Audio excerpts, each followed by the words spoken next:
afternoon, ma'am. Our topic for today is all about conditional statement, converse, inverse, and contrapositive. But before that, balikan muna natin yung meaning ng conditional statement.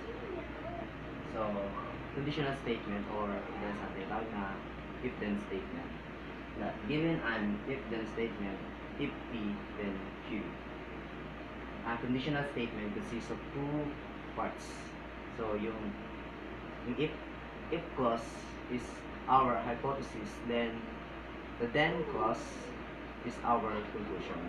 That, for example, dito sa screen, if it rains, then they cancel school. So, yung hypothesis natin dito sa example natin is it rains, then our conclusion is they cancel school. So, yun lang, napakadali lang. So, balik na tayo sa ating topic.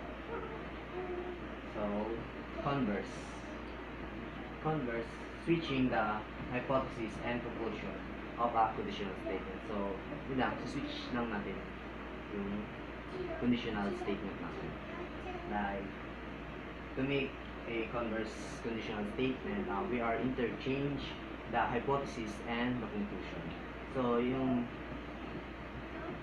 ito sa example natin na to make a converse, gamitin natin yung example natin na yung kanina na if it rains, then they cancel school. So, kalabasan, the result is if they cancel school, then it rains.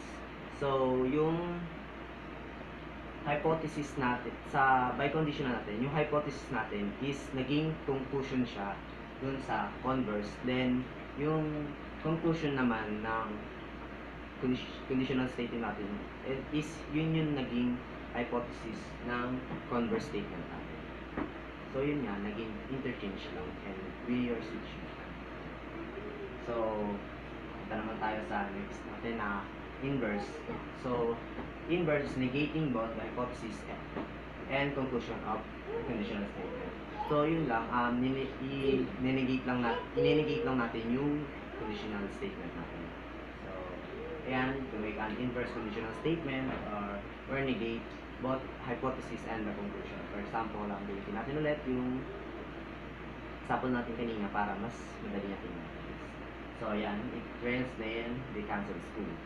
So, gagawin natin inverse statement, yan, if it does not rain, then they do not cancel school. So, ninegate lang natin, ninat lang natin yung parehas na yung hypothesis natin and yung conclusion natin. Ninat lang. So, mana tayo sa contrapositive. So, contrapositive, switching the hypothesis and the conclusion of conditional statement and negating both. So, ayan, to make a conditional statement, we're first interchange the conclusion and interchange the hypothesis and the conclusion of an inverse statement.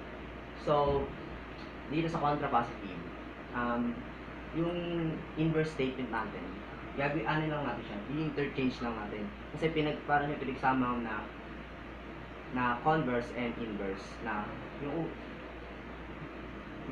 una na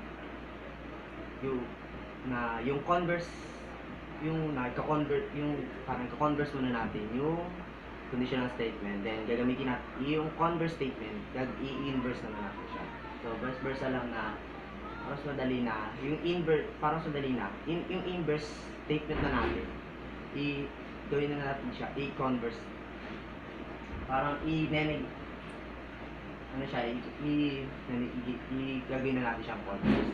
So, yan na, sa example natin yung if it rains, then they cancel school.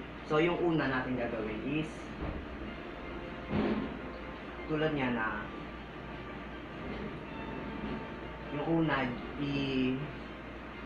inverse muna natin, switch muna natin siya na if they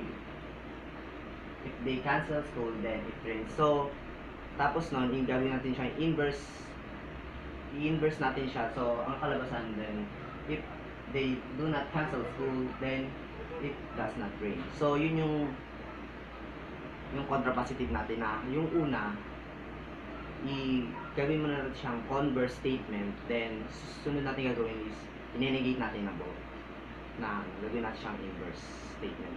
So, yun, pag pinagsama yun, ang tawag sa akin is contrapositive. So, madali lang yung lesson natin ngayon na yung balikan natin na summary na yung converse is we are interchange the hypothesis and the conclusion. Then, in inverse statement, we are negate both the hypothesis and the conclusion. And in the contrapositive, we are first interchange the conditional statement and negate it, and we are negate the hypothesis and the conclusion of an converse statement. So, yun lang, and yan, yung statement niya, eto yung symbolic na, yun, sa statement if P, then Q. Then, sa converse naman na, if Q, then P. Parang, ayun na, ba, ito yung statement natin na, yung conditional statement natin, then, sabi ko nga ba, we are interchange lang. So, ayan, ito yung hypothesis natin, then ito yung conclusion natin. Ito yung hypothesis, then Q, yung conclusion. So, yung Q natin, yung conclusion natin, naging, naging hypothesis natin. Then, yung conclusion naman, yung hypothesis naman natin sa conditional statement, yun ang naging conclusion natin. Yung naging conclusion natin dito sa converse. Then, sa inverse statement naman, we are ninegate lang natin siya. Yung natin not niya. If not P, then not Q. So, ninat lang natin, negate lang natin. Then, sa contrapositive naman, yun nga, dito sa nakikita naman natin yung una converse. Pinagsama lang siyang converse and inverse na if not Q, then not P. So, yun lamang po, napakadali yung lesson natin. So, sana may naiintindihan kayo, and salamat, and God bless.